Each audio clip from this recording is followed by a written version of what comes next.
Hey everybody, LadyLibertyStacker. I am back with you for a video showing you how I make my family recipe turkey chili. It is classic turkey chili with a kick, and it is healthy, but it tastes wonderful. I'm going to show you the ingredients in it. There are a couple of secret ingredients which I will shed some light on as I get into cooking this. But we will start out over here with chili beans. I've got three 15 ounce cans of dark red kidney beans and 2 cans of garbanzo beans. And if you like less beans in that, you don't need to put as many in, but that's what I choose to do. They're been rinsed and they're draining right now before I add them to my chili. I have a whole onion, roughly. It's a good cup there of chopped white or yellow onion, your choice, and a green pepper chopped up. We have 2 8-ounce cans of tomato sauce. I usually use Hunt's, but I'm rotating this stuff out of my prepping food stock inventory, and it needs to be used up. Old expiration date. Actually, one's a red pack and one's a Hunt's. And on the Hunt's, you can actually get low sodium. This is non-GMO. I've been buying that. This one also is non-GMO. And I have a red pack, 1 large can, 14, actually it's a pound of tomatoes, diced tomatoes. And you can use any kind that you want. And then a pound each of, this is really low-fat turkey, ground turkey. It's 99% fat-free. And then you have your 94% fat-free and 2 other ingredients.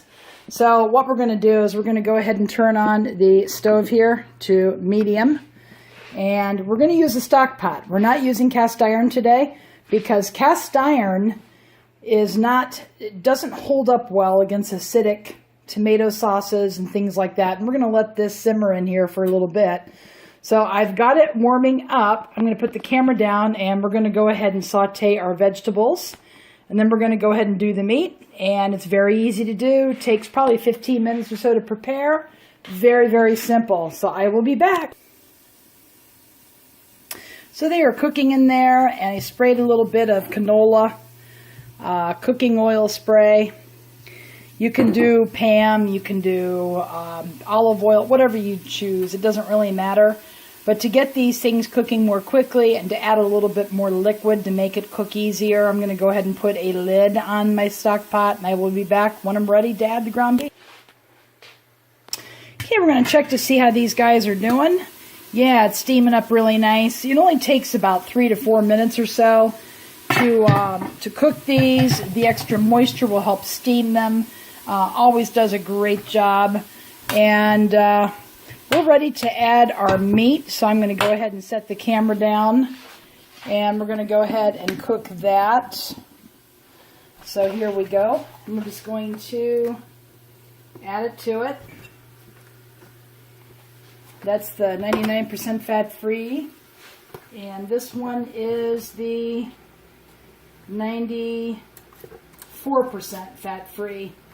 So you don't have to worry about too much fat on this one. This is you want a little fat for flavor anyway. You want to make it pretty good. So I'm just going to chop it all up, and I'm going to be back when I get this part chopped up and mixed in with my peppers.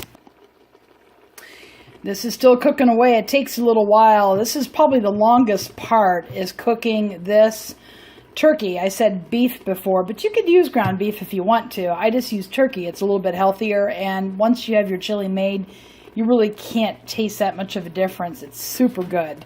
So I'm going to let this continue to cook, and I will be back. Okay, all the fat has been drained out. I tip it upside down with the lid on to get it all out. And I could not do that in a cast iron skillet. That would be quite impossible due to the heaviness. So I'm going to go ahead and put the camera down, and we're going to show you how I do the rest of this. So now we're going to go ahead and add our tomato sauce and 2 8-ounce. I'm going to go ahead and use a spatula to get it all out.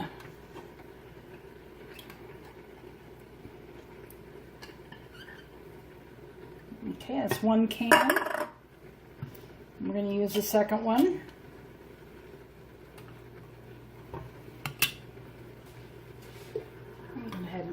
get that out.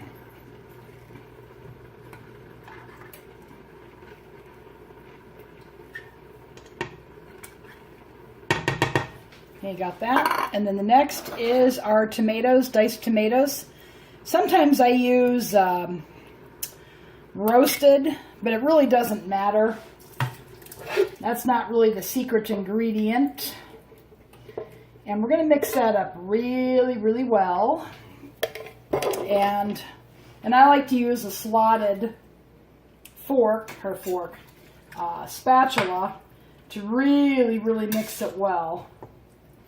So we're going to get it nice, and sometimes you'll find you might need a little bit more liquid. So I'm going to introduce my secret ingredient. This actually was on the recipe, which I actually found in a magazine. They were advertising this particular ingredient, I believe. I don't really remember though, it was a long time ago. But it gives my chili a kick. Red cooking wine. This happens to be Roland, nice brand. And it's 3/4 cup per pound of meat. So I'm going to go ahead and pour it. So it's one of these, that's a cup, 8 ounces. We're going to pour that in there. And then half of one of these, so you have a cup and a half. And it actually helps collect and rinse the remaining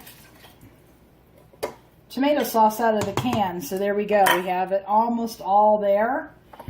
And we're going to go ahead and mix that up. It gives it really a kick. I remember one time, my current husband, but when I was dating him, I made this chili and I made a mistake and used red wine vinegar, cooking red wine vinegar, and he could tell the difference. He did not like the chili, not at all. So this is kind of what it looks like after I've added it. So you've got the red cooking wine. Add as my next secret ingredient. And you want to pay attention here.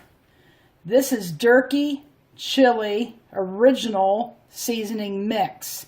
Now they have McCormick out there, and you may have other brands in your area. But in my area, this is the one that hits the spot. So we're going to go ahead and add 2 of these, 1 per pound of meat. So that's 1. And it has a variety of spices in it. Doesn't have a lot of powder. It's a lot of ingredients, but it shows wheat flour, chili pepper, and other spices. They don't tell you everything. Salt, maltodextrin, sugar, which is interesting because sugar wasn't in the other one. Paprika for color, onion powder, red pepper, garlic powder, and less than 2% silicone dioxide to prevent caking. It does contain a little bit of wheat. They have to, I guess, list that now for those that are gluten intolerant. I can't imagine there would be that much you really have to worry about, but I don't know. So we got that in there. We're going to mix that up really good and add our beans to it.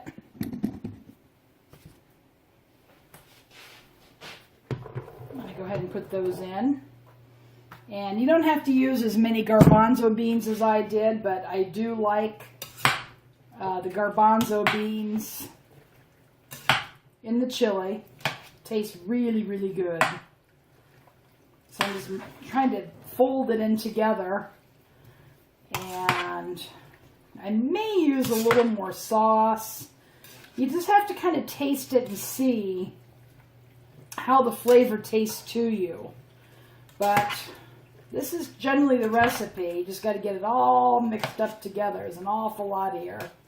And again, I don't use cast iron on this type of a recipe because chilies and tomato sauces are acidic in nature, and they can actually cause your seasoning to flake off, especially if you have a newer seasoned pot that is not going to hold up to acidic foods.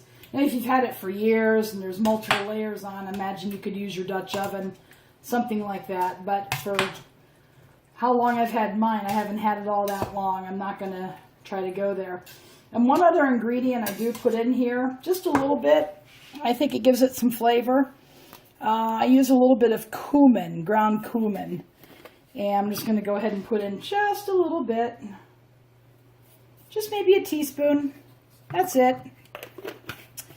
And that gives it a little bit of a kick too. Really good without being spicy. So, at any rate, I'm going to cook this. And I will be back later to show you the finished product. Delicious chili. This is one with Parmesan cheese topping. And this is one with shredded cheddar cheese. And you can really add anything you want to this. You can serve it over spaghetti, or you can chop up some onion. Whatever you like. This is delicious, and thanks for watching.